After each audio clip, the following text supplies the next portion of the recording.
ಶ್ರೀಗುರುಭ್ಯೋ ನಮಃ. ಹರಿ ಓಂ.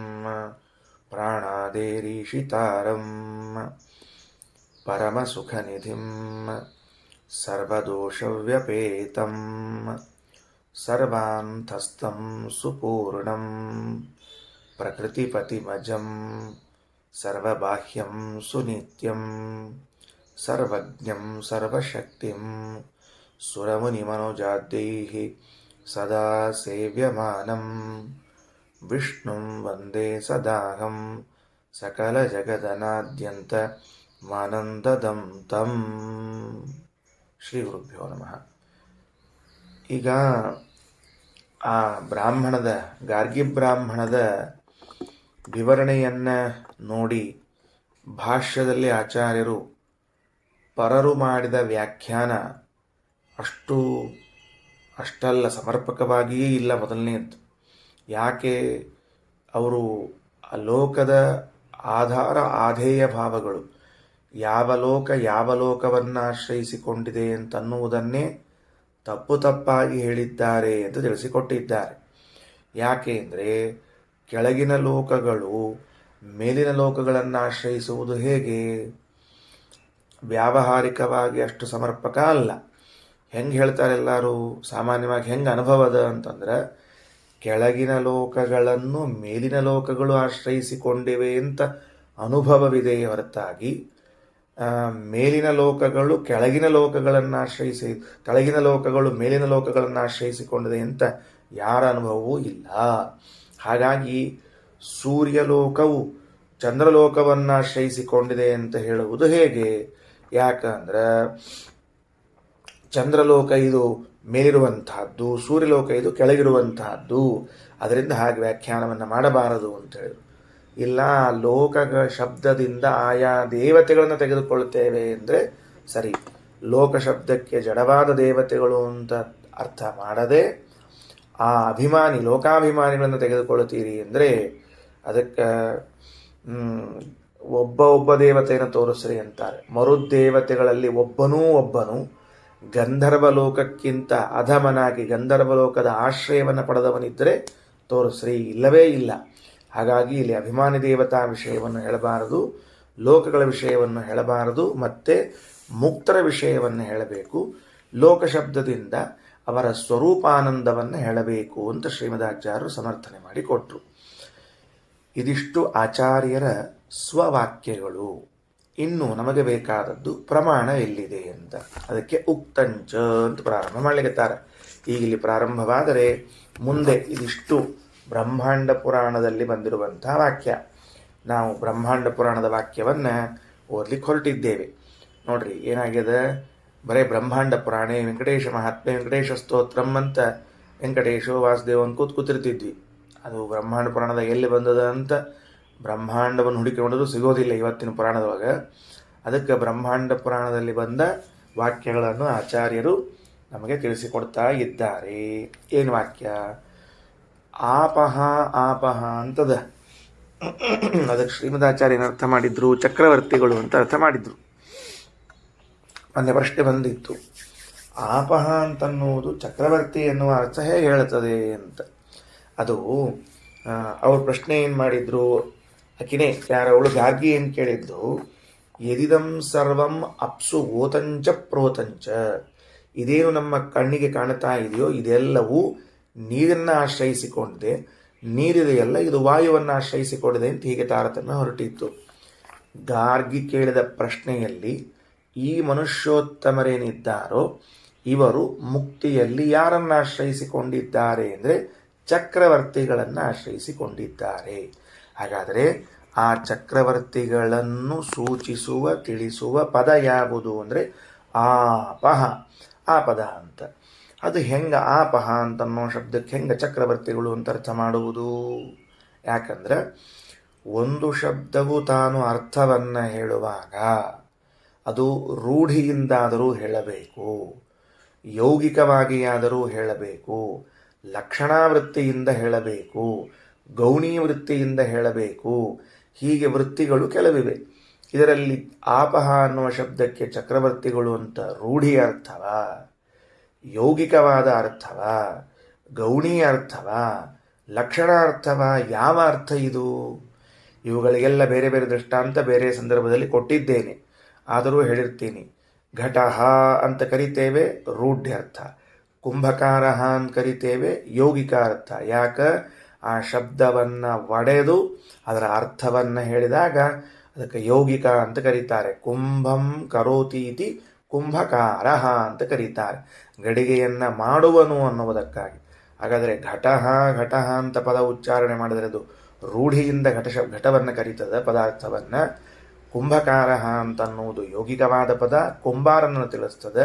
ಗೌಣಿ ಅಂದರೆ ಸಾದೃಶ್ಯವನ್ನು ಹೇಳೋದು. ಸಿಂಹೋ ದೇವದತ್ತ ಅಂತಂತಾರೆ. ಚಿತ್ರದಲ್ಲಿರುವ ಸಿಂಹವನ್ನು ನೋಡಿ ಅಯಂ ಸಿಂಹ ಅಂತ ಕರೀತಾರೆ.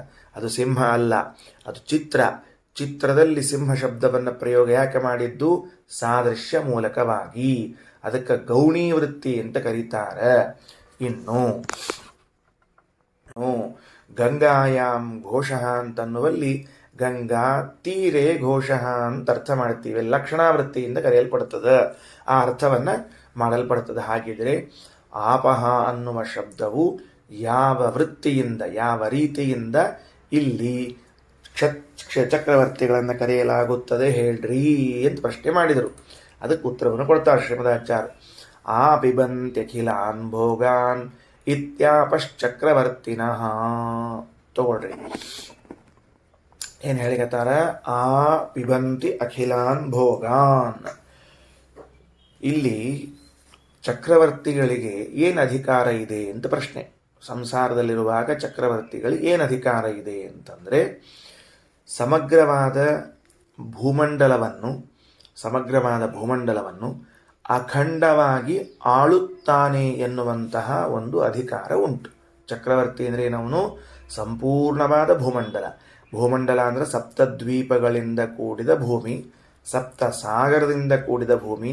ಸಪ್ತಸಾಗರ, ಸಪ್ತದ್ವೀಪಗಳು, ಅದರ ಮಧ್ಯದಲ್ಲಿ ಅವಾಂತರ ವರ್ಷಗಳು ಅಂದರೆ ದೇಶ ವಿಶೇಷ. ಆ ಅವಾಂತರವಾದ ವರ್ಷಗಳು, ಅದರ ಒಳಗಡೆಗೆ ಅವಾಂತರವಾದ ರಾಜ್ಯಗಳು, ಅದರ ಒಳಗಡೆ ಇರುವಂತಹ ಅವಾಂತರವಾದ ನಗರಗಳು, ಅದರಲ್ಲಿರುವಂತಹ ಪ್ರಜೆಗಳನ್ನೆಲ್ಲರನ್ನೂ ಕೂಡ ಒಬ್ಬನು ಏನು ಮಾಡ್ತಾನೆ? ನಿಯಂತ್ರಿಸುತ್ತಾನೆ, ಅವರ ಮೇಲೆ ಆಡಳಿತವನ್ನು ಚಲಾಯಿಸುತ್ತಾನೆ. ಅಂದರೆ ಅವನನ್ನು ಚಕ್ರವರ್ತಿ ಅಂತ ಕರೀತಾರೆ. ಈ ಚಕ್ರವರ್ತಿ ಏನು ಭೋಗ ಮಾಡಲಿಕ್ಕೆ ಸಾಧ್ಯ ಇದೆ, ಏನು ಭೋಗ ಮಾಡಲಿಕ್ಕೆ ಸಾಧ್ಯವಿಲ್ಲ ಅಂತಂದರೆ ಎಲ್ಲ ಭೋಗವನ್ನು ಸಂಸಾರದಲ್ಲಿಯೇ ಮಾಡ್ತಾನೆ. ಯಾಕ? ಸಪ್ತದ್ವೀಪಗಳಿಂದ ಕೂಡಿದ ಮೇದಿನಿ ಅವನ ಕೈಯಲ್ಲಿರುವಾಗ ಯಾವ ಭೋಗಕ್ಕೆ ಅವನಿಗೆ ಕೊರತೆ ಇರಬಹುದು? ಯಾವ ಭೋಗಕ್ಕೂ ಅವನಿಗೆ ಕೊರತೆ ಇಲ್ಲ. ನಮ್ಮಲ್ಲಿ ಸಾಮಾನ್ಯವಾಗಿ ವ್ಯವಹಾರ ಮಾಡುವುದುಂಟು. ಒಬ್ಬ ಭಾರೀ ಶ್ರೀಮಂತನಿದ್ದ ಅಂತಂದರೆ ಅವನಿಗೆ ಆ ಥರ ಕೊರತೆ ಏನು ಕಡಿಮೆ ಆಗ್ಯದ ಅವನಿಗೆ ಅಂತ ಹೇಳಿ. ಯಾಕೆ? ಸಂಪತ್ತು ಅಧಿಕಾರವು ಎಲ್ಲ ಭೋಗಕ್ಕೂ ಕೂಡ ಹೆದ್ದಾರಿಯಂತೆ. ಅಂದಮೇಲೆ ಸಂಪತ್ತು ಅಧಿಕಾರಗಳು ಎಲ್ಲ ಭೋಗಕ್ಕೆ ದಾರಿಯಾದಾಗ ಚಕ್ರವರ್ತಿಯು ಜಗತ್ತಿನಲ್ಲಿರುವ ಎಲ್ಲ ಸುಖ ಸೌಲಭ್ಯಗಳನ್ನು ಪಡೆಯದೇ ಇರಲಿಕ್ಕೆ ಅವಕಾಶವೇ ಇಲ್ಲ. ಅದಕ್ಕೆ ಆಪಹ, ಆ ಪಿಬಂತಿ ಅಖಿಲಾನ್ ಭೋಗಾನ್. ಆ ಎಲ್ಲ ಅಂದರೆ ಏನು? ಎಲ್ಲ ಭೋಗಗಳನ್ನು.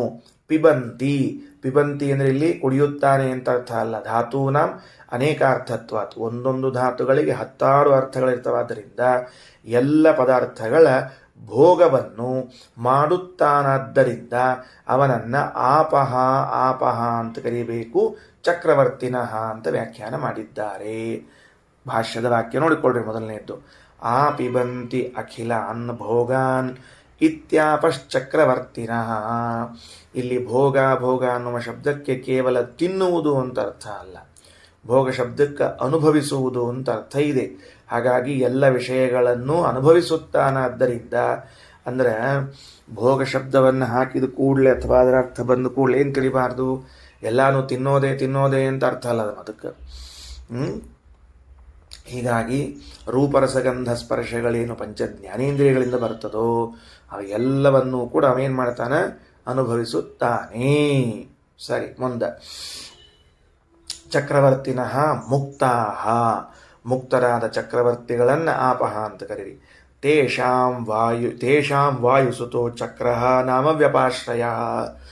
ಮುಕ್ತ ಅಂಬುದು ಹಿಂದೆ ಹೋಗ್ಯದ, ಹಿಂದಿಂದ ಕನ್ವೆ ಆಗಬೇಕು. ಈ ಶ್ಲೋಕದ ಕಾಲಕ್ಕಷ್ಟ ಮುಂದೆ ಮುಕ್ತ ತೇಷಾಂ ವಾಯುಸುತಶ್ಚಕ್ರೋ ನಾಮ ವ್ಯಪಾಶ್ರಯ ಅಂತದ. ಇನ್ನು ಕಸ್ಮಿನ್ ಆಪಹ ಓತಶ್ಚ ಪ್ರೋತಶ್ಚ ಅಂತ ಗಾರ್ಗಿ ಪ್ರಶ್ನೆ ಮಾಡ್ಯಾಳ. ನನಗೆ ಗೊತ್ತಿದ್ದಂತೆ ಮನುಷ್ಯೋತ್ತಮರು ಮುಕ್ತರನ್ನು ಆಶ್ರಯಿಸಿಕೊಂಡಿದ್ದಾರೆ. ಆ ಚಕ್ರವರ್ತಿಗಳನ್ನು ಮನುಷ್ಯೋತ್ತಮ ಮುಕ್ತರು ಮುಕ್ತ ಚಕ್ರವರ್ತಿಗಳನ್ನು ಆಶ್ರಯಿಸಿಕೊಂಡಿದ್ದಾರೆ. ಆ ಮುಕ್ತ ಚಕ್ರವರ್ತಿಗಳು ಯಾರನ್ನ ಆಶ್ರಯಿಸಿಕೊಂಡಿದ್ದಾರೆ ಅಂತ ಅವಳ ಪ್ರಶ್ನೆ ಪ್ರಾರಂಭ. ಏನು ಪ್ರಶ್ನೆ ಇತ್ತು?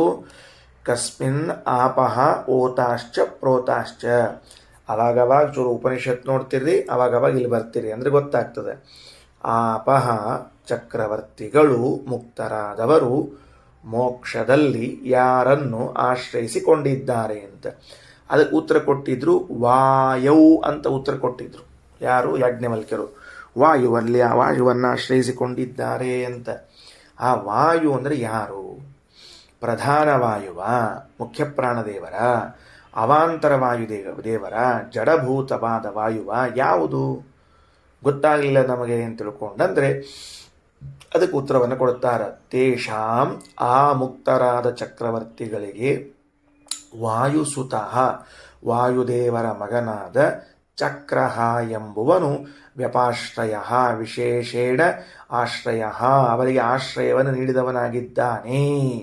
ಅಂದರೆ ಮುಕ್ತರಾದ ವಾಯುದೇವರ ಮಕ್ಕಳಾದ ಚಕ್ರ ಎನ್ನುವರು ತಮ್ಮ ಕೆಳಗಿರುವ ಚಕ್ರವರ್ತಿಗಳಿಗೆ ಆಶ್ರಯಪ್ರದರಾಗಿದ್ದಾರೆ ಅಂತ ಅರ್ಥ ಆಯಿತು. ಈ ಮಂತ್ರದಲ್ಲಿ ಒಂದ್ಸರ್ತಿ ಉಪನಿಷತ್ತಿಗೆ ಹೋಗಿ ಮತ್ತೆ ಬರ್ರಿ. ಓತಾಶ್ಚ ಪ್ರೋತಾಶ್ಚ, ಓತಂಚ ಪ್ರೋತಂಚ. ಈ ಓತ ಪ್ರೋತ ಅನ್ನುವ ಶಬ್ದವನ್ನು ಯಾಕೆ ಹಾಕಿದ್ದು? ಮೊನ್ನೆ ಅದರ ಅರ್ಥವನ್ನು ಹೇಳಿದ್ದೀನಿ. ಹಾಸು ಹೊಕ್ಕಾಗಿ ಉದ್ದಕ್ಕೆ ಅಗಲಕ್ಕೆ ಅರ್ಥ ಹೇಳಿದ್ದೀನಿ. ಒಟ್ಟಾರೆ ಆಶ್ರಯಿಸಿಕೊಂಡಿದ್ದು ಅಂತ ತಾತ್ಪರ್ಯವನ್ನೂ ಹೇಳಿದ್ದೇನೆ. ಮಂತ್ರಾಲಯ ಸ್ವಾಮಿಗಳು ಒಂದು ಸಣ್ಣ ಮಾತು ಹೇಳ್ತಾರೆ, ಅಂದರೆ ಅಗದಿ ಚೂರು ಹೇಳಿ ಚಂದನ್ ಮಾತು ತಿಳಿಸ್ಕೊಡ್ತಾರೆ. ಏನು ಓತಾಶ್ಚ ಪ್ರೋತಾಶ್ಚ ಅಂತ ಎರಡೆರಡು ಯಾಕೆ ಹೇಳ್ಬೇಕಾಗಿತ್ತಪ್ಪ ಅಂತಂದ್ರೆ ಅದಕ್ಕಂತಾರೆ ಮುಕ್ತ ಚಕ್ರವರ್ತಿಷು ಓತಂ ಆಶ್ರಿತಂ. ಒಂದು ಓತ ಶಬ್ದಕ್ಕೇನೆ ಆಶ್ರಿತ ಅಂತ ಹೇಳಿಬಿಟ್ರು. ಓತಮ್ ಅನ್ನೋ ಶಬ್ದಕ್ಕೇನೆ ಒಂದು ಆಶ್ರಿತ ಅಂತ. ಎರಡನೇ ಪ್ರೋತಮ್ ಅನ್ನೋ ಶಬ್ದಕ್ಕೆ ಅರ್ಥ ಏನು? ಮತ್ತೆ ಆಶ್ರಿತ ಅಂತ ಅರ್ಥ. ಏನ್ರಿ ಒಂದು ಸರ್ತಿ ಆಶ್ರಿತರು ಅಂತ ಹೇಳಿ ಸಾಲಂಗಿಲ್ಲ, ಮತ್ತೊಂದು ಸರ್ತಿ ಆಶ್ರಿತರು ಅಂತ ಹೇಳ್ತೀರೇನೋ ಅಂತಂದ್ರೆ ಅಲ್ಲ. ಮೊದಲನೇ ಸರ್ತಿ ಹೇಳಿದಾಗ ತೆಳಗಿನವರು ಮೇಲಿದವರನ್ನ ಆಶ್ರಯಿಸಿಕೊಂಡಿದ್ದಾರೆ ಎನ್ನುವುದು ಔಪಚಾರಿಕವೇ ಅನ್ನುವ ಪ್ರಶ್ನೆ ಬರಬಹುದು. ಔಪಚಾರಿಕ ಅಂದರೆ ಸುಮ್ಮನೆ ಏನೋ ಮಾತಿ ಹೇಳಬೇಕು, ವರಸೆ ಹೇಳಬೇಕು ಅಂತ ಹೇಳಿದ್ದು. ಕೆಲವೊಮ್ಮೆ ಹಿಂಗೆ ಹೇಳಿರ್ತೀವಿ, ನಾವು ಯಾರ ಮನೆಯೊಳಗೆ ಬಾಡಿಗೆ ಇದ್ವಿ ಅಂತ ಇಟ್ಕೊಳ್ರಿ. ಬಾಡಿಗೆ ಇದ್ದ ಹೊತ್ತಿನೊಳಗೆ ನಮ್ಗೆ ಇವರೇ ಆಶ್ರಯ, ಇವ್ರ ಮನೆಯೇ ನಮಗೆ ಆಶ್ರಯ, ಇವರೇ ನಮಗೆ ಆಶ್ರಯ ಅಂತ ಹೇಳ್ತಿರ್ತಾರೆ. ಅದು ಇವರೇ ನಮಗೆ ಆಶ್ರಯ ಅಂತ ಹೇಳಿದ್ದು ಔಪಚಾರಿಕ. ಯಾಕೆ? ಬಾಡಿಗೆ ಮನೆಯಾಗಿದ್ದಾನ, ನಾಳೆ ಮನೆ ಕಟ್ಸ್ಕೊಂಡು ಹೋದ ಅಂದರೆ ತನ್ನ ಮನೆಯೊಳಗೆ ತಾನಿರ್ತಾನೆ. ಅಂದಮೇಲೆ ಈಗ ಹೇಳುವಾಗ ಇವರೇ ನಮಗೆ ಆಶ್ರಯ ಅಂತಂದ್ರೆ ಅಲ್ಲಿ ವಾಸ್ತವ ಆಶ್ರಯತ್ವ ಇಲ್ಲ, ಔಪಚಾರಿಕ ಆಶ್ರಯತ್ವ ಇದೆ. ಅದಕ್ಕೆ ಔಪಚಾರಿಕ ಅಂತ ಕರೀತಾರೆ. ಕೆಲವರನ್ನ ಇವರು ಪಂಡಿತರು, ಇವರ ಮಕ್ಕಳು ಪಂಡಿತರು, ಇವರಪ್ಪ ಪಂಡಿತರು ಅಂತ ಹೇಳ್ತಿರ್ತಾರೆ. ಅದರೊಳಗೆ ಯಾರು ನಿಜವಾದ ಪಂಡಿತರು, ಯಾರು ಔಪಚಾರಿಕ ಪಂಡಿತರು ಅಂತ ಗೊತ್ತಾಗಂಗಿಲ್ಲ. ಯಾಕೆ? ಒಬ್ಬ ಅಧ್ಯಯನ ಮಾಡಿರ್ತಾನೆ, ಇನ್ನುಳಿದವರು ಅವ್ರ ಮನೇಲಿ ಹುಟ್ಟಿರ್ತಾರೆ. ಅವ್ರ ಮನೆಯಲ್ಲಿ ಹುಟ್ಟಿದ್ರಿಂದ ಅವ್ರನ್ನೂ ಸತ್ಯಕ್ಕೆ ಇವರೊಬ್ಬರು ಪಂಡಿತರು ಅಂತ ಹೇಳ್ತಿರ್ತಾರೆ. ಹಂಗೆ ಔಪಚಾರಿಕತ್ವ ಬರಬಾರದು. ಹಾಗಾಗಿ ಮತ್ತು ಮುಕ್ತರಾದ ಮನುಷ್ಯೋತ್ತಮರಿಗೆ ಆಶ್ರಯ ನೀಡಿದವರು ವಾಯುದೇವರ ಮಕ್ಕಳಾದ ಚಕ್ರ ಅಂತನ್ನುವುದು ಏನು ಔಪಚಾರಿಕವೋ ಏನು ನಿಜವಾಗಿಯೋ ಅಂತ ಕೇಳಿದರೆ ನಿಜವಾಗಿಯೋ ಅಂತ. ಅದು ಹೆಂಗೆ ತಿಳಿಸಿದ್ರಿ ಅಂದರೆ 2 ಬಾರಿ ಆ ಶಬ್ದವನ್ನು ಆಡುವ ಮೂಲಕವಾಗಿ ಪ್ರಮಾಣೀಕರಿಸುತ್ತಿದ್ದಾರೆ, ದೃಢೀಕರಿಸುತ್ತಿದ್ದಾರೆ.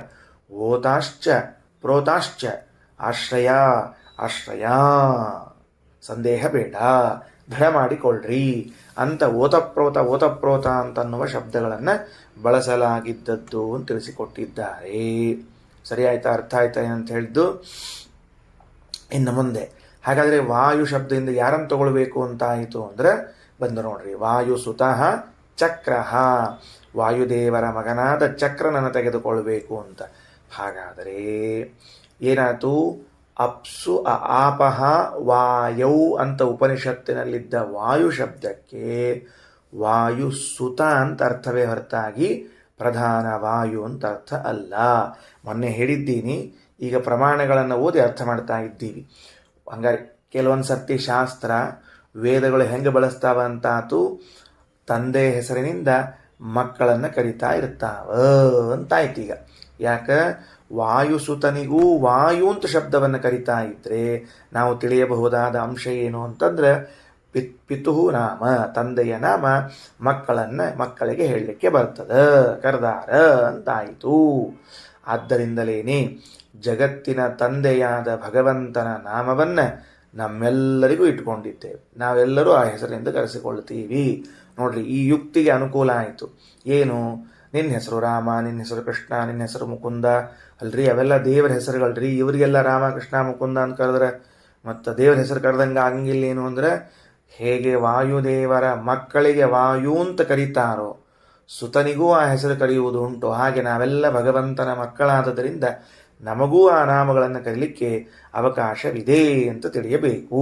ಮುಂದೆ ಮುಕ್ತ ತಸ್ಯ ಚ ಮುಕ್ತಸ್ತು ಗಂಧ ಮರುದ್ಗಂಧರ್ವ ನಾಮವಾನ್. ತಸ್ಯ ಮುಕ್ತಸ್ಯ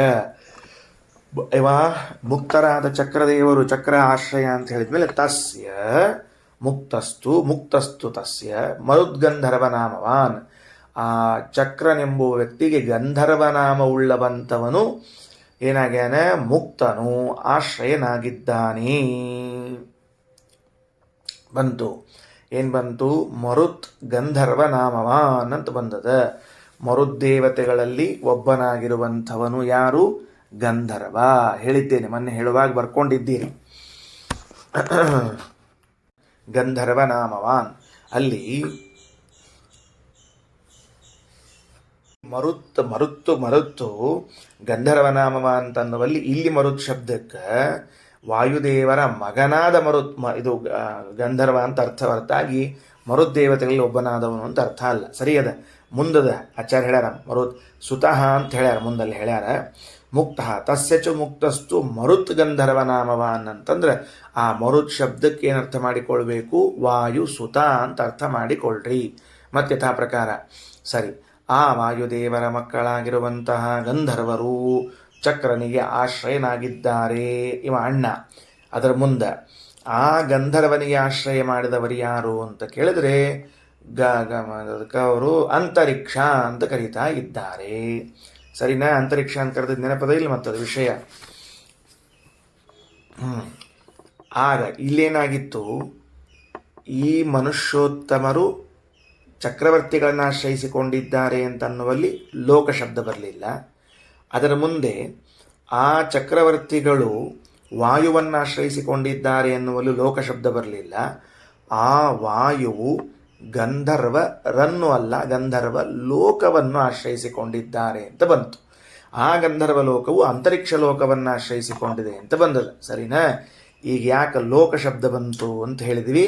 ಶ್ರೀಮದಾಚಾರ್ಯ ಹೇಳಿದಂತೆ ಲೋಕ ಶಬ್ದದ ಅರ್ಥ ಏನು ಅಂತಂದ್ರೆ, ಲೋಕ ಶಬ್ದಕ್ಕೆ ಅರ್ಥ ಸ್ವರೂಪಾನಂದ ಅಂತ ಮಾಡಿತ್ತು. ಸರಿನಾ? ಇಲ್ಲೊಂದೆರಡು ನಿಮಿಷ ಮತ್ತೆ ತಗೊಳ್ಳಂತ ವಿವರಣೆ ಕೊಡೋಣಂತ. ಯಾರ್ಯಾರಿಗೆ ಹೆಂಗೆ ಹೆಸರು ಬಂದದ ಅದು ಅರ್ಥ ಮಾಡಿಕೊಳ್ಳಿಕ್ಕೆ ಹೊರಟೀವಿ. ಯಾರು ಮೇಲಿದ್ದವರು, ಯಾರು ಅದರ ಮೇಲಿದ್ದವರು ಅನ್ನೋದ್ರ ಅರ್ಥ ಮಾಡಿಕೊಳ್ಳಿಕ್ಕೆ ಹೊರಟೀವಿ. ಈಗ ಇದ್ದಕ್ಕಿದ್ದಂತೆ ಲೋಕ ಶಬ್ದ ಪ್ರಯೋಗ ಮಾಡಿ ಸ್ವರೂಪಾನಂದವನ್ನು ಯಾಕೆ ಹೇಳಿದರು ಅಂತ ಕೇಳಿದ್ರೆ ಹೀಗೆ ತಿಳಿಯಬೇಕು. ಹೇಗೆ ತಿಳಿಬೇಕು ಅಂತಂದ್ರೆ, ಮೇಲಿನ ಮುಕ್ತರ ಸ್ವರೂಪಾನಂದದ ಆಶ್ರಯವನ್ನು ಪಡೆದುಕೊಂಡವರು ಯಾರು ಅಂದರೆ ಕೆಳಗಿನ ಮುಕ್ತರ ಸ್ವರೂಪಾನಂದ ಅವರು ಅಂತ ಹೇಳಿಲ್ಲ. ಮೇಲಿನವರ ಸ್ವರೂಪಾನಂದದ ಆಶ್ರಯವನ್ನು ಪಡೆದವರು ಕೆಳಗಿರುವರ ಸ್ವರೂಪಾನಂದ. ಇಲ್ಲಿ ವ್ಯಕ್ತಿಗಳನ್ನು ನಿರ್ದೇಶ ಮಾಡದೆ ಇಲ್ಲೊಂದು ವಿಶೇಷ ಪ್ರಯೋಗ ಮಾಡ್ತಾ ಇದ್ದಾರೆ. ಏನು ಅಂದರೆ, ಅವರವರ ಸ್ವರೂಪಾನಂದವು ಮೇಲಿನವರ ಸ್ವರೂಪಾನಂದವನ್ನು ಆಶ್ರಯಿಸಿಕೊಂಡಿದೆ ಅಂತ ಹೇಳ್ತಾ ಇದ್ದಾರೆ. ಹಾಗಾದರೆ ಏನು ಕಾರಣ ಏನು ಅನ್ನೋದನ್ನು ಶ್ರೀಮದಾಚಾರ್ಯ ಮುಂದಿನ ವಾಕ್ಯಗಳಲ್ಲಿ ತಿಳಿಸ್ತಾರೆ. ಅಲ್ಲಿ ನೆನಪಿಟ್ಟುಕೊಳ್ಳ್ರಿ, ಈ ಪ್ರಶ್ನೆಯಲ್ಲಿ ಬರ್ತದೆ. ಅದಕ್ಕೆ ಅವಾಗ ಹೇಳ್ತೀನಿ. ಈಗ ನಾನು ನಿಮ್ಮನ್ನು ಯಾರನ್ನೂ ಆಶ್ರಯಿಸಿಕೊಂಡಿದ್ದೇನೆ ಅಂತಂದ್ರೆ ನೀವೇನು ಹೇಳ್ಬೋದು ಅಂದ್ರೆ, ನಾವು ಅವರಿಗೆ ಇರ್ಲಿಕ್ಕೆ ಅನುಕೂಲ ಮಾಡಿಕೊಡ್ತೀವಿ, ಊಟಕ್ಕೆ ಹಾಕ್ತೀವಿ, ಬಟ್ಟೆ ಕೊಡ್ತೀವಿ, ಓದಿಸಿದ್ದೇವೆ, ಉದ್ಯೋಗ ಕೊಟ್ಟಿದ್ದೇವೆ, ಹಿಂಗೆ ಹೇಳ್ಬೋದು. ಈಗ ಮುಕ್ತರಾದ ಮೇಲೆ ಇವರನ್ನು ಆಶ್ರಯಿಸಿಕೊಂಡಿದ್ದಾರ ಅಂತ ಅನ್ನೋದಕ್ಕೆ ಅವರಿಗೆ ಊಟಕ್ಕೆ ಹಾಕ್ತಾರ, ಮನೆಯಾಗ ಇಟ್ಕೊಂಡಾರ, ಬಟ್ಟೆ ಕೊಡಿಸ್ಯಾರ, ಮತ್ತು ಇದನ್ನು ಮಾಡಿ ಹಿಂಗೆ ಅರ್ಥ ಹೇಳಬೇಕು. ಹೆಂಗೆ ಹೇಳಬೇಕು ಗೊತ್ತಾಗೋದಿಲ್ಲ. ಅದಕ್ಕೆ ಇಲ್ಲಿ ರಹಸ್ಯ ಏನು ಅಂದರೆ, ಇವರ ಸ್ವರೂಪಾನಂದವು, ಯಾಕಂದರೆ ಮುಕ್ತನಾದಾಗಿರೋದೇ ಸ್ವರೂಪಾನಂದ, ಇನ್ನೇನಿಲ್ಲೇ ಇಲ್ಲ. ಇವರ ಸ್ವರೂಪಾನಂದವು ತದುತ್ತರರಾದ ಮೇಲಿನವರ ಸ್ವರೂಪಾನಂದವನ್ನು ಆಶ್ರಯಿಸಿಕೊಂಡಿದೆ. ಇಷ್ಟರ್ಥ. ಹೆಂಗಂತ ಮುಂದೋಣಂತ ಬರ್ರಿ, ಮುಂದೋಣಂತ ಈಗ. ಸುತಃ ವಾಯೋ ಮುಕ್ತಸ್ತು ಮರುತ್ ಗಂಧರ್ವನಾಮವಾನ್ ಸುತೋ ವಾಯೋ ತತ್ಸುಖಾನಂಚ ಮೌಕ್ತಾನಾಂ ಅಂತರಿಕ್ಷಗಃ. ಅವರ ಸುಖವು ಮೌಕ್ತಾನಾಂ ಮುಕ್ತಿಯಲ್ಲಿರುವಂತಹ ಸುಖಗಳು, ಅಂತರಿಕ್ಷಗಃ ಅಂತರಿಕ್ಷಾಭಿಮಾನಿಯಾದವನು. ಅಂತರಿಕ್ಷಗಃ ಅನ್ನೋ ಶಬ್ದಕ್ಕೆ ಅಂತರಿಕ್ಷಕ್ಕೆ ಅಭಿಮಾನಿಯಾದವನು. ಮರುತಾಂ ಏಕ ಏವಾಸೌ ಅಂತರಿಕ್ಷಶ್ಚ ವಾಯುಜಃ. ಅಂತರಿಕ್ಷಶ್ಚ ಅಂತರಿಕ್ಷಾಭಿಮಾನಿಯಾಗಿದ್ದಾನೆ, ವಾಯುದೇವರ ಮಗನಾಗಿದ್ದಾನೆ ಅಂತ ತಿಳ್ಕೊಳ್ರಿ. ಮೊನ್ನೆ ಒಂದು ಪ್ರಶ್ನೆ ಬಂತು, 49 ಮಂದಿ ಮರುದ್ದೇವತೆಗಳಲ್ಲಿ ಬರಬೇಕು ಮರುದ್ದೇವತೆಗಳು, ಅವರು ದಿತಿದೇವಿಯ ಸುಪುತ್ರರಾಗಬೇಕು. ಹಾಗಿರುವಾಗ ವಾಯುದೇವರ ಮಕ್ಕಳು ಅಂತ ಹೇಗೆ ಹೇಳಿದ್ದು? ಈಗ ಅವರನ್ನು ನೀವು ಅಂತರಿಕ್ಷಕ್ಕೆ ಅಭಿಮಾನಿಗಳು ಅಂತ ಕರೆದ್ರೆ ನಮಗೇನು ಬಾಧಕ ಇಲ್ಲ. ಯಾಕೆ? ಅವತ್ತೊಂದು ಬಾಧಕ ಬಂದಿತ್ತು, ಪರಿಹಾರ ಮಾಡಿಕೊಂಡಿದ್ದೇವೆ. ಗಣಪತಿಯ ಪುತ್ರನಾದವನು ಅಂತರಿಕ್ಷಕ್ಕೆ ಅಭಿಮಾನಿ ಅಂತ ಅಂದಿದ್ರಿ. ಈಗ ಇವರು ವಾಯುದೇವರ ಪುತ್ರರಾದ ಅಂತರಿಕ್ಷರು ಅಭಿಮಾನಿಗಳು ಅಂತಿದ್ದೀರಿ. ವಿರೋಧ ಇಲ್ವೇ ಅಂದರೆ, ಸ್ಥೂಲ ಭಾಗ, ಸೂಕ್ಷ್ಮ ಭಾಗ, ಸೂಕ್ಷ್ಮತಮ ಭಾಗಗಳು ಅಂತ ಅಂತರಿಕ್ಷದಲ್ಲಿ ಇದ್ದೇ ಇವೆ. ಒಂದೊಂದಕ್ಕೊಬ್ಬೊಬ್ಬರು ಅಭಿಮಾನಿಗಳಾದರೂ ಏನು ಬಾಧಕ ಇಲ್ಲ ಅಂತ ಉತ್ತರ ಕೊಟ್ಟಿತ್ತು. ಹಾಗಾದರೆ ಇಲ್ಲೇನು? ಮತ್ತು ಅಲ್ಲೊಬ್ಬ ಇಲ್ಲೊಬ್ಬ ಇಬ್ಬರಿಬ್ಬರು ಹೆಂಗಾಗ್ಲಿಕ್ಕೆ ಸಾಧ್ಯ ಅದ ಅಂತಂದ್ರೆ, ಅದಕ್ಕೆ ಶ್ರೀಮದಾಚಾರ್ಯರ ವಾಕ್ಯ ವಿನ್ಯಾಸ, ಆ ಬ್ರಹ್ಮಾಂಡ ಪುರಾಣದ ವಾಕ್ಯವನ್ನು ನೋಡ್ರಿ ಸರಿಯಾಗಿ. ಮರುತಾಂ ಏಕ ಏವಾಸೌ ಅಂತರಿಕ್ಷಶ್ಚ ವಾಯುಜಃ. ಈ ಅಂತರಿಕ್ಷಶ್ಚ ವಾಯುಜಃ ಎಂಬುದು ಚಕಾರ ಯಾಕೆ ಬಂತು? ಏನು ಬೇಕಾಗಿದೆ? ಅದಕ್ಕೆ ಅಂತರಿಕ್ಷ ಅಂತಿಷ್ಟು ಸಾಕು. ಅಂತರಿಕ್ಷ ಅಂತನ್ನೋ ಶಬ್ದಕ್ಕೆ ಅರ್ಥ ಏನು? ಅವರ ಹೆಸರು. ಯಾಕೆ ಅವಾಗ ಅಂತರಿಕ್ಷ ಅಂತ ಹೆಸರು ಬಂತು? ಹಿಂದದ ಅಂತರಿಕ್ಷ ಗಹ ಅಂತನ್ನುವಲ್ಲಿ ಶಬ್ದಕ್ಕೆ ಅರ್ಥ ಬಂದದ. ಅಂತರಿಕ್ಷಕ್ಕೆ ಅಭಿಮಾನಿಯಾದವನು ಅಂತರಿಕ್ಷ ಅಂತ ತಿಳ್ಕೊಂಡು ಈ ಶಾಸ್ತ್ರ ಬಹಳ ವ್ಯವಸ್ಥೆ ಚಂದ ಇಟ್ಕೊಂಡದ. ನೂರಾರು ಸಾವಿರಾರು ಪದಾರ್ಥಗಳಿಗೆ ಅಂತರ್ಯಾಮಿಯಾಗಿದ್ದಾಗ ಅಥವಾ ಒಳಗಡೆಗೆ ಅಭಿಮಾನಿಗಳಾಗಿದ್ದಾಗ ಎಷ್ಟಂತ ಹೆಸರು ಕೊಡ್ಕೋದು ಕೊಡೋದು. ಅದಕ್ಕೆ ಯಾವ ಪದಾರ್ಥದಲ್ಲಿದ್ದಾರ, ಯಾವ ಪದಾರ್ಥಕ್ಕೆ ಅವರ ಅಭಿಮಾನಿಯಾಗ್ಯಾರ ಅದೇ ಹೆಸರಿನಿಂದ ಕರೆದು ಬಿಡ್ರಿ. ನೆನಪಿಟ್ಟುಕೊಳ್ಳಿಕ್ಕೂ ಸುಲಭ ಅಂತ ವ್ಯವಸ್ಥೆ ಮಾಡಿದ. ಹಾಗಾದರೆ ಅಂತರಿಕ್ಷದಲ್ಲಿದ್ದ ಅಂತರಿಕ್ಷಾಭಿಮಾನಿಯಾದವನು ವಾಯುದೇವರ ಪುತ್ರನಾದ ಅಂತರಿಕ್ಷನು ಮರುದ್ದೇವತೆಯು ಒಂದು ಬಿಟ್ರು. ಎಲ್ಲ ದಿತಿಕಶ್ಯಪರ ಮಗ ಮರುತ್ ಅಂತ ಹೇಳ್ರಿ, ವಾಯುದೇವರ ಮಗ ಅಂತ ಹೇಳ್ರಿ ಅಂದರೆ ಅದಕ್ಕೆ ಶಬ್ದ ಅಂತರಿಕ್ಷಶ್ಚ ವಾಯುಜಃ ಅಂತ. ಆ ಅಂತರಿಕ್ಷ ಚ ಎಂಬುದನ್ನು ಚ ತೆಗೆದುಬಿಟ್ಟು ವಾಯು ಜ ಬಾಜುಗೆ ಇಟ್ಕೋಬೇಕು. ಅಂತರಿಕ್ಷ ವಾಯುಜಶ್ಚ. ಆ ಮರುದ್ದೇವತೆಗಳಲ್ಲಿ ಹುಟ್ಟಿದವನೇನಿದ್ದಾನೊಬ್ಬನು ಅವನೇ ಮತ್ತೊಂದು ರೂಪದಿಂದ ವಾಯುದೇವರಿಗೂ ಮಗನಾಗಿದ್ದಾನೆ. ವಿರೋಧ ಇಲ್ಲ, ಯಾವ ವಿರೋಧ ಇಲ್ಲ. ಒಬ್ಬ ದೇವತೆ ಎರಡೆರಡು ಬಾರಿ ಹುಟ್ಟಿಕೊಂಡು ಬಂದರೆ ಯಾವ ವಿರೋಧ ಇಲ್ಲ. ಯಾಕೆ ಅಲ್ರಿ? ಒಬ್ಬೊಬ್ರು ಎರಡೆರಡು ಸರಿ ಹುಡ್ತಾರ ಅಂತಂತೀರಿ, ಇಬ್ಬರಿಬ್ರು ಅಪ್ಪಂದ್ರೆ ಅಂತ ಆಗ್ತಾರೆ. ಮತ್ತೆ ಹೆಂಗೆ ಅದ ನಾವು ತಿಳ್ಕೊಬೇಕು ಅಂತಂದ್ರೆ, ಅವರು ನಿರಂಶರಲ್ಲ, ಸಾಂಶರು ಅಂತ ಶಾಸ್ತ್ರ ಹೇಳ್ತದೆ. ಸಾಂಶರಾದದ್ದರಿಂದ ಅನೇಕ ರೂಪಗಳಿಂದ ಅವರು ಬರ್ತಾರೆ. ಒಂದು ದೃಷ್ಟಾಂತ ಹೇಳ್ತೀನಿ. ಭಾಗವತದಲ್ಲಿ ದ್ವಿತೀಯ ಸ್ಕಂದದಲ್ಲಿ ವಿರಾಟ್ ರೂಪದ ಚಿಂತನೆಯನ್ನು ಹೇಳ್ತಾ ಇರುವಾಗ ಶುಕಾಚಾರ್ಯರು ಪರೀಕ್ಷಿತ ರಾಜರಿಗೆ ಹೇಳ್ತಾರೆ, ನೋಡು ಪರೀಕ್ಷಿತ, ಕಣ್ಣಿನಿಂದ ಸೂರ್ಯ ಹುಟ್ಟಿದ, ಕಣ್ಣಿನಿಂದ ಸೂರ್ಯ ಹುಟ್ಟಿದ, ಭಗವಂತನ ಕಣ್ಣಿನಿಂದ ಸೂರ್ಯ ಹುಟ್ಟಿದ್ದಾನೆ. ವಿರಾಟ್ ರೂಪ ಅಂದರೆ ಭಗವಂತನ ವಿಶ್ವರೂಪ, ದೊಡ್ಡದಾದ ಬ್ರಹ್ಮಾಂಡ ವ್ಯಾಪಿಯಾದ ರೂಪ. ಅದರ ಚಿಂತನೆಯನ್ನು ಹೇಳ್ತಿರುವಾಗ ಹೆಂಗೆ ಹೇಳ್ಯಾರ? ಸೂರ್ಯನು ಕಣ್ಣಿನಿಂದ ಹುಟ್ಟಿದ್ದಾನೆ, ಚಂದ್ರನು ಮನಸ್ಸಿನಿಂದ ಹುಟ್ಟಿದ್ದಾನೆ ಅಂತ ಹೇಳಿದರು. ಹೇಳಿದ ಮೇಲೆ ಮುಂದಿನ ಶಬ್ದದಲ್ಲಿ ಹೇಳ್ತಾರೆ, ಮತ್ತೊಂದು ಸರ್ತಿ ಹೇಳುವಾಗ ಮುಂದೆ ಸೂರ್ಯ ಚಂದ್ರರು ಭಗವಂತನ ಹಲ್ಲಿನಿಂದ ಹುಟ್ಟಿದ್ದಾರೆ ಅಂತ ಹೇಳಿಬಿಟ್ರು. ಎಲ್ಲಿಂದ ಹುಟ್ಟ್ಯಾರ? ಹಲ್ಲಿನಿಂದ ಅಂತ. ದಂಷ್ಟ್ರ ಅರ್ಯಮೇಂದು. ಶ್ರೀಮದಾಚಾರ್ಯ ಪ್ರಶ್ನಿಸ್ತಾರೆ, ಶುಕಾಚಾರ್ಯರಿಗೆ ಹಿಂದೆ ಹೇಳಿದ್ದು ಮರ್ತು ಹೋಗ್ಯದ ಅಂತ ಮುಂದೆ ಇನ್ನೊಮ್ಮೆ ಹೇಳಿಗತ್ತಾರೋ, ಅಥವಾ ಕೇಳಿ ಕೂತವ್ರು ನೀವು ತೂಕುಡಿಸ್ಲಿಕ್ಕತ್ತೀರಿ ಅಂತ ನಿಮಗೆ ಎರಡನೇ ಸರ್ತಿ ಅನ್ನಿಸ್ಲಿಕ್ಕತ್ತದೋ, ಅಥವಾ ವೇದವ್ಯಾಸ ದೇವರಿಗೆ ಏನು ನಮ್ಮನ್ನು ಮಜಾ ತಗೋಬೇಕು ಅಂತ ಹಿಂಗೆ ಅನ್ಲಿಕ್ಕತ್ತಾರೋ, ಏನು ನಡೆಸಿರಿ ಅಂತ ಕೇಳಿದ್ರು ಶ್ರೀಮದಾಚಾರ್ಯ. ಹಂಗೆ ಆಗ್ತಿರ್ತಾವೆ ಪುರಾಣ ಹೇಳೋ ಕಾಲಕ್ಕೆ ಸ್ವಲ್ಪ ಹೆಚ್ಚು ಕಡಿಮೆ ಆಗ್ತಿರ್ತಾವೆ, ಅವನ್ನೆಲ್ಲ ಭಾಳ ನೀವು ಸೀರಿಯಸ್ ತೊಗೋಬಾರದು. ಕೆಲವರೆಲ್ಲ ಹೇಳ್ತಿರ್ತಾರೆ, ಪುರಾಣ ರೀ ಅವೆಲ್ಲ ಭಾಳ ಮನಸ್ಸಿಗೆ ತೊಗೋಬಾರದು ಅಂತ ಹಿಂಗೆ ಹೇಳ್ತಿರ್ತಾರೆ. ಅಂದರೆ ಪುರಾಣ ಅಂದರೆ ಸುಳ್ಳು ಅಂತ ಅರ್ಥ ಆಗ್ಬಿಟ್ಟದೆ ಈಗ ಕೆಲವರಿಗೆಲ್ಲ. ಅದಕ್ಕೆ ಆಚಾರ್ಯರು ವ್ಯಾಖ್ಯಾನ ಮಾಡ್ತಾರೆ ಭಾಗವತ ತಾತ್ಪರ್ಯದಲ್ಲಿ. ದಂಷ್ಟ್ರ ಅರ್ಯಮೇಂದು ಇತಿ ಬಹುರೂಪತ್ವಾತ್ ತೇಷಾಂ ಅಂತ ಬರೀತಾರೆ. ಅಂದರೆ ದೇವತೆಗಳು ಸಾಂಶರಾದದ್ದರಿಂದ ಭಗವಂತನ ಒಂದು ಅಂಗದಿಂದ ಜನಿಸಿದರೂ ಮತ್ತೊಂದು ಅಂಗದಿಂದ ಮತ್ತೊಂದು ರೂಪದಿಂದ ಜನಿಸಬಹುದೇ ಹೊರತಾಗಿ ಯಾವ ವಿರೋಧವೂ ಇಲ್ಲ. ನೋಡ್ರಿ, ಈ ವಿರಾಟ್ ರೂಪದ ಚಿಂತನೆಯನ್ನು ಹೇಳುವಾಗ ಎಷ್ಟು ಸುಂದರವಾಗಿ ಹೇಳ್ಯಾರ ಅಂದರೆ, ಮೊದಲು ಕಣ್ಣಿನಿಂದ ಜನಿಸಿದ್ನಂತ ಸೂರ್ಯ, ಆಮೇಲೆ ಹಲ್ಲಿನಿಂದ ಜನಿಸಿದ್ನಂತ. ಚಂದ್ರ ಮೊದಲು ಮನಸ್ಸಿನಿಂದ ಜನಿಸಿದ್ನಂತ, ಆಮೇಲೆ ಮತ್ತೆ ಹಲ್ಲಿನಿಂದ ಜನಿಸಿದ್ನಂತ. ಏನು ಅರ್ಥ ಆಯ್ತು ಹೇಳಿ ನೋಡಂತೆ ಯಾರಾದರೂ? ಏನಾರು ಹೇಳಿ ನೋಡಂತ. ಏನಾಗಿದೆ ಅಂದರೆ, ನಾವು ಯಾವುದೋ ಒಂದು ಸುಂದರವಾದ ಪದಾರ್ಥವನ್ನು ಯಾವುದೋ ಒಂದು ನೋಡಿದಾಗ ನಮಗೊಂದು ಆನಂದ ಉಂಟಾಗ್ತದೆ. ಕಣ್ಣಿನಿಂದ ಕಂಡು ಹಲ್ಲಿನಿಂದ ಆನಂದವನ್ನು ಅಭಿವ್ಯಕ್ತ ಮಾಡುತ್ತಿರ್ತೀವಿ. ಏನು ಚಂದದ ಮಾರಾಯ ಅಂತ ನೋಡಿ ಪಟ್ಟ ಆನಂದ. ಇನ್ನೊಂದು ತಿಳಿದು ಆನಂದ, ಒಳಗಡೆಗೆ ಹೋಗ್ತದದು.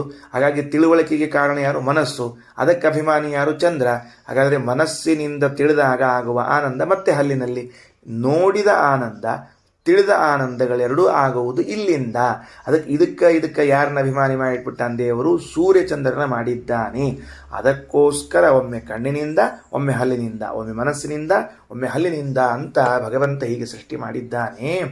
ಎರಡೆರಡು ರೂಪಗಳಿದ್ದರೆ ಯಾರಿಗೆ ಬಾಧಕ ಆಗಬೇಕಾಗ್ಯದಪ್ಪ ಅಂತ ಕೇಳಿದ್ದಾರೆ. ಹಾಗೆ ಇಲ್ಲಿ ಒಬ್ಬರು ಮರುದ್ದೇವತೆಗಳು ಅಂದರೆ ದಿತಿದೇವಿಯ ಪುತ್ರನಾಗಿ ಜನಿಸಿದ್ದಾರೆ, ಇನ್ನೊಬ್ಬರು ವಾಯುದೇವರಿಗೆ ಮಗನಾಗಿ ಜನಿಸಿದ್ದಾರೆ.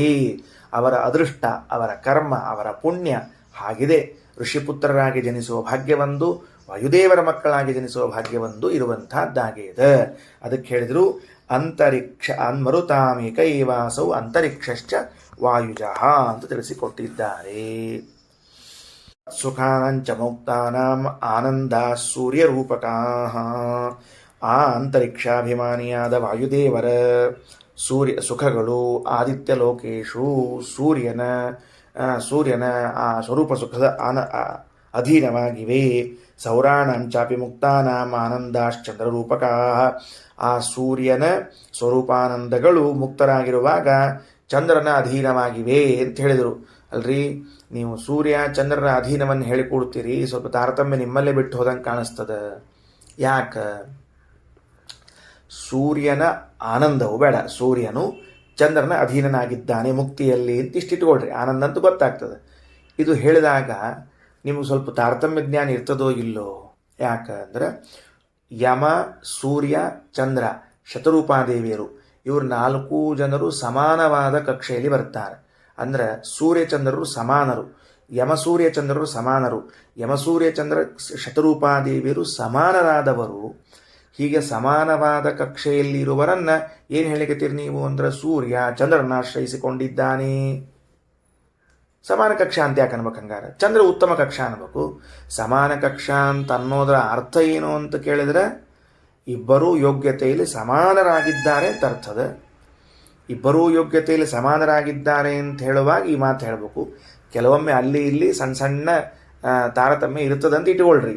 ಇಲ್ಲಿ ಹೇಳಿಲ್ಲ, ಈ ಕಕ್ಷಾದಾಗ ಹೇಳಿಲ್ಲ, ಬೇರೆ ಕಕ್ಷಾದಾಗ ಹೇಳ್ಯಾರ. ಉದಾಹರಣೆಗೆ ವಾಯುದೇವರಿಗೂ ಬ್ರಹ್ಮದೇವರಿಗೂ ಸಾಮ್ಯ ಇದ್ದರೂ ಬ್ರಹ್ಮದೇವರು ಒಂಚೂರು ಉತ್ತಮರು, ವಾಯುದೇವರು ಒಂಚೂರು ಕಡಿಮೆ ಅಂತ ಹೇಳ್ಯಾರ. ಹಂಗೆ ಹೇಳ್ಯಾರ. ಆದರೆ ಇಲ್ಲಿ ಆ ವ್ಯವಸ್ಥೆ ಇಲ್ಲ. ಆಮೇಲೆ ಹೆಂಗೆ ಹೇಳಿದ್ರಿ ಅಂತ ಅದಕ್ಕೆ ಉತ್ತರ ಕೊಡ್ತಾರೆ ಶ್ರೀಮದಾಚಾರ್ಯರು. ಆಹ್ಲಾದನ ಚಂದ್ರನಾಮ ದೇವೋ ಸಾವನಿರುದ್ಧಕಃ ಸಯೇವ ಚಂದ್ರಮಾವಿಶ್ಯ ಸ್ಥಿತಸ್ತನ್ನಾಮ ಕೋಪಿ ಸಹ. ಇಲ್ಲಿ ಚಂದ್ರ ಶಬ್ದದಿಂದ ಅನಿರುದ್ಧನನ್ನು ತೆಗೆದುಕೊಳ್ಳಬೇಕು. ಯಾವ ಅನಿರುದ್ಧ? ಕಾಮಪುತ್ರನಾದ ಅನಿರುದ್ಧ. ಯಾವ ಅನಿರುದ್ಧ? ಕಾಮಪುತ್ರನಾದ ಅನಿರುದ್ಧ. ಯಾರು ರಾಮಾಯಣ ಕಾಲದಲ್ಲಿ ಶತ್ರುಘ್ನನಾಗಿಯೂ ಮಹಾಭಾರತ ಕಾಲದಲ್ಲಿ ಪ್ರದ್ಯುಮ್ನನ ಪುತ್ರನಾಗಿ ಅನಿರುದ್ಧನಾಗಿಯೂ ಅವತಾರ ಮಾಡಿದ್ದಾನೋ, ಭಗವಂತನಿಗೆ ತಮ್ಮನಾಗಿ ಭಗವಂತನಿಗೆ ಮೊಮ್ಮಗನಾಗಿ ಅವತಾರ ಮಾಡಿದ್ದಾನೋ ಆ ಅನಿರುದ್ಧನೇ ಎಲ್ಲಿದ್ದಾನೀಗ? ಚಂದ್ರ ಶಬ್ದ ವಾಚ್ಯನಾಗ್ಯಾನ. ಯಾಕ ಅಂತ ಕೇಳಿದ್ರೆ ಅವ ಚಂದ್ರಾಂತರ್ಗತ. ಯಾಕ ಅಂತ ಕೇಳಿದ್ರೆ ಅವ ಚಂದ್ರಾಂತರ್ಗತ. ಸರಿ, ಅವನಿಗೆ ಯಾಕೆ ಚಂದ್ರ ಅಂತ ಹೆಸರು ಬಂತು? ಆಹ್ಲಾದನ ಚಂದ್ರನಾಮ. ಆಹ್ಲಾದನ ಚಂದ್ರನಾಮ, ಸಂತೋಷವನ್ನುಂಟು ಮಾಡ್ತಾನಾದ್ದರಿಂದ ಅವನಿಗೆ ಚಂದ್ರ ಅಂತ ಹೆಸರು. ಚಂದ್ರ ಶಬ್ದದ ಅರ್ಥ ಚದಿ ಆಹ್ಲಾದನೆ ಅಂತನ್ನುವ ಧಾತುವಿನಿಂದ ಹುಟ್ಟಿದ್ದು. ಹಾಗಾಗಿ ಅದರ ಅರ್ಥ ಏನು ಬರ್ತದೆ? ಸಂತೋಷ ಪಡಿಸು. ಅನಿರುದ್ಧ. ಹೌದ್ರಿ, ಹಂಗೆ ಎಲ್ಲ ದೇವತೆಗಳು ಸಂತೋಷ ಪಡಿಸ್ತಾರೆ, ಅದೇನು ಅನಿರುದ್ಧನನ್ನು ಯಾಕೆ ಇಟ್ಕೋಬೇಕು? ನಮ್ಮಲ್ಲಿ ಇರ್ತದೆ ನೋಡ್ರಿ, ಎಲ್ಲರೂ ಸಂತೋಷ ಪಡಿಸೋದು, ಇವರು ಅವರು ಅಂತಿಲ್ಲ, ಏನಿಲ್ಲ. ಎಲ್ಲರೂ ಸಂತೋಷವನ್ನು ಪಡಿಸುವಾಗ ಚಂದ್ರ ಶಬ್ದವು ಅನಿರುದ್ಧನ ಯಾಕೆ ಕರಿಬೇಕು ಅಂದ್ರೆ ಹೊರಗಡೆಗೆ ಇದ್ದು ಸಂತೋಷ ಪಡಿಸುವುದಲ್ಲ, ಚಂದ್ರನಲ್ಲೇ ಇದ್ದು ಚಂದ್ರ ಶಬ್ದವ ಚೆನ್ನಾಗಿ ಸಂತೋಷ ಪಡಿಸ್ತಾರಾದ್ದರಿಂದ ಅವರಿಗೆ ಚಂದ್ರ ಅಂತ ಕರಿಬೇಕು. ಇನ್ನು ತನ್ನಾಮವು ಸಹ ಅನಿರುದ್ಧ ಸುಖಾನಾಂಚ ಮೋಕ್ತಾನಾಂ ಇಂದ್ರ ಆಶ್ರಯ. ಅನಿರುದ್ಧನ ಸುಖಗಳಿಗೆ, ಅನಿರುದ್ಧನ ಸುಖನಿಗೆ ಆಶ್ರಯ ಯಾರಪ್ಪ ಅಂದ್ರೆ ಇಂದ್ರ. ಸರಿ, ಅದ ಇಂದ್ರ ಆಶ್ರಯ. ಹೌದು, ಇಂದ್ರ ಆಶ್ರಯ ಅಂತ ಹೇಳಿದ್ದೀರಿ. ಇಲ್ಲಿ ಇಂದ್ರ ಅಂತ ಶಬ್ದ ಇಲ್ಲ. ಚಂದ್ರನಿಗೆ ಆಶ್ರಯ ನಕ್ಷತ್ರ ಲೋಕಗಳು ಅಂತದ. ನಕ್ಷತ್ರ ಲೋಕದಿಂದ ಇಂದ್ರನ ಹೆಂಗೆ ತಗೊಂಡು ಬಂದ್ರಿ? ಬೇಕಲ್ಲ ಮತ್ತೆ. ಅದಕ್ಕೆ ಉತ್ತರ ಹೇಳ್ತಾರೆ. ನಕ್ಷತ್ರ ಶಬ್ದದಿಂದ ಇಂದ್ರ ಹೆಂಗೆ ಬಂದ ಅಂದ್ರೆ ನಕ್ಷತ್ರ ನಾಮವಾನ್ ಇಂದ್ರ. ಇಂದ್ರದೇವರಿಗೆ ನಕ್ಷತ್ರ ನಕ್ಷತ್ರ ಅಂತ ಹೆಸರಂತ. ಭಾರಿ ವಿಚಿತ್ರಪ್ಪ. ತಗೊಳ್ರಿ ಒಂದು ಹೊಸ ಹೆಸರು ಇಂದ್ರದೇವರಿಗೀಗ. ಬರ್ಕೊಂಡು ಇಟ್ಕೊಳ್ಳೋದಿದ್ರೆ ಬರ್ಕೊಳ್ರಿ, ಕೇಳಿ ಇಟ್ಕೊಳ್ಳೋದಿದ್ರೆ ಕೇಳಿ ಇಟ್ಕೊಳ್ರಿ, ಮರ್ತು ಹೋಗೋದಿದ್ರೆ ಮರಿಬೇಡ್ರಿ. ಆಯ್ತಾ? ಮುಂದೆ ನಕ್ಷತ್ರ ಅಂತಂದ್ರೆ ಏನು? ಇಂದ್ರ. ಇಂದ್ರದೇವರಿಗೆ ಯಾಕೆ ನಕ್ಷತ್ರ ಅಂತ ಹೆಸರು ಅಂದರೆ ನೈವ ಅನ್ಯ ಕ್ಷತ್ರಿಯೋಸ್ಯಹಿ.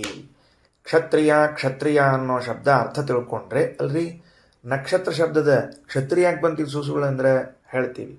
ಕ್ಷತ್ರಿಯ ಅಥವಾ ಕ್ಷತ್ರ ಅನ್ನೋ ಶಬ್ದದ ಅರ್ಥ ತಿಳಿದ್ರೆ ಎರಡೂ ಒಂದೇ. ಕ್ಷತ್ರಿಯ ಅದು ಕ್ಷತ್ರ ಶಬ್ದದಿಂದ ಬಂದದ. ಕ್ಷತ್ರಿಯ ಶಬ್ದ ಕ್ಷತ್ರ ಶಬ್ದದಿಂದ ಬಂದದ. ಮುಂದೆ ಕ್ಷತ್ರಿಯ ಅಂದ್ರೆ ಏನರ್ಥ? ಕ್ಷತಾತ್ ತ್ರಾಯತೆ ಇತಿ ಕ್ಷತ್ರಿಯ ಅಂತ ಅರ್ಥ. ಅದಕ್ಕೆ ಏನು? ಕ್ಷತ್ರಿಯ ಅನ್ನೋ ಶಬ್ದಕ್ಕೆ ಯಾರಿಗೆ ರಕ್ಷಣೆಯ ಅವಶ್ಯಕತೆ ಇದೆಯೋ ಅವರಿಗೆ ರಕ್ಷಣೆ ಒದಗಿಸುವನನ್ನ ಕ್ಷತ್ರಿಯ ಅಂತ ಕರೀತಾರೆ. ಕ್ಷತಾತ್ ಗಾಯದಿಂದ ಅಥವಾ ತೊಂದರೆಯಿಂದ, ಸಮಸ್ಯೆಗಳಿಂದ, ತ್ರಾಯತೆ ರಕ್ಷಿಸುತ್ತಾನಾದ್ದರಿಂದ ಅವ ಕ್ಷತ್ರಿಯ ಅಂತ ಕರೆಸ್ಕೊತಾನೆ. ತಾತ್ಪರ್ಯಾರ್ಥ ರಕ್ಷಕ. ತಾತ್ಪರ್ಯಾರ್ಥ ರಕ್ಷಕ ಕ್ಷತ್ರಿಯ ಶಬ್ದಕ್ಕೆ.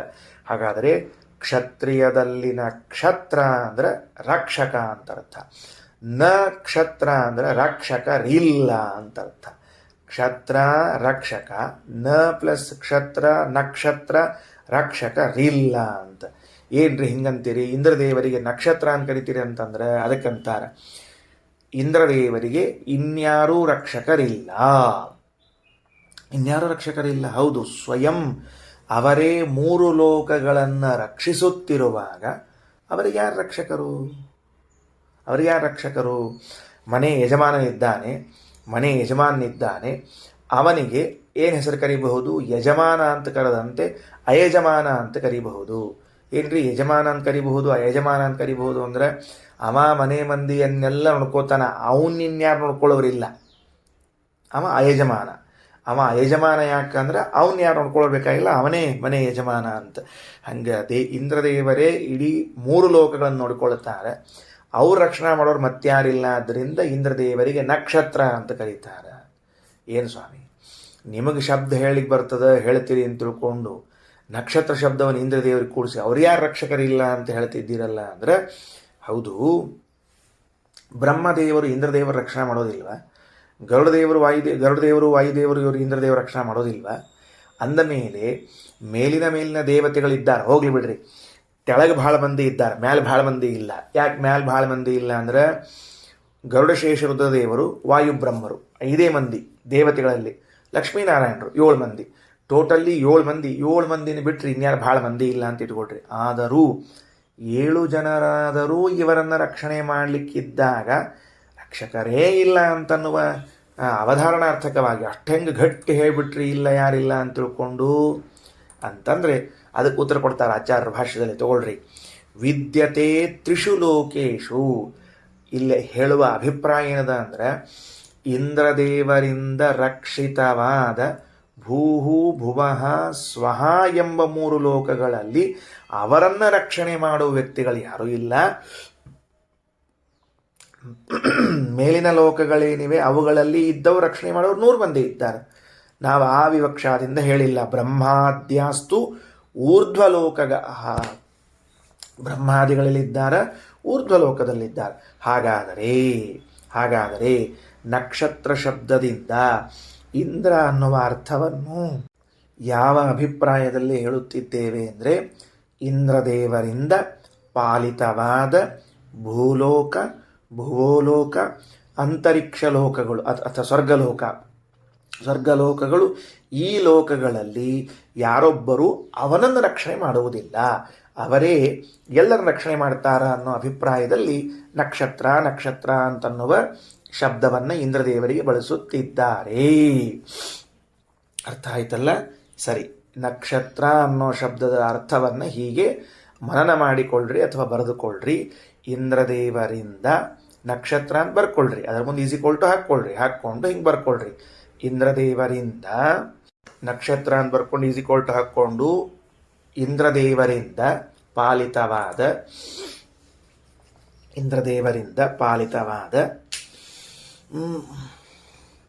ಭುವಃ ಸ್ವಹ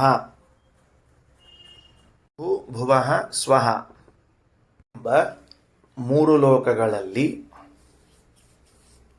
ಅವರನ್ನು ಪಾಲಿಸುವ ರಕ್ಷಿಸುವ ಒಬ್ಬ ಜೀವಿಯೂ ಇಲ್ಲ.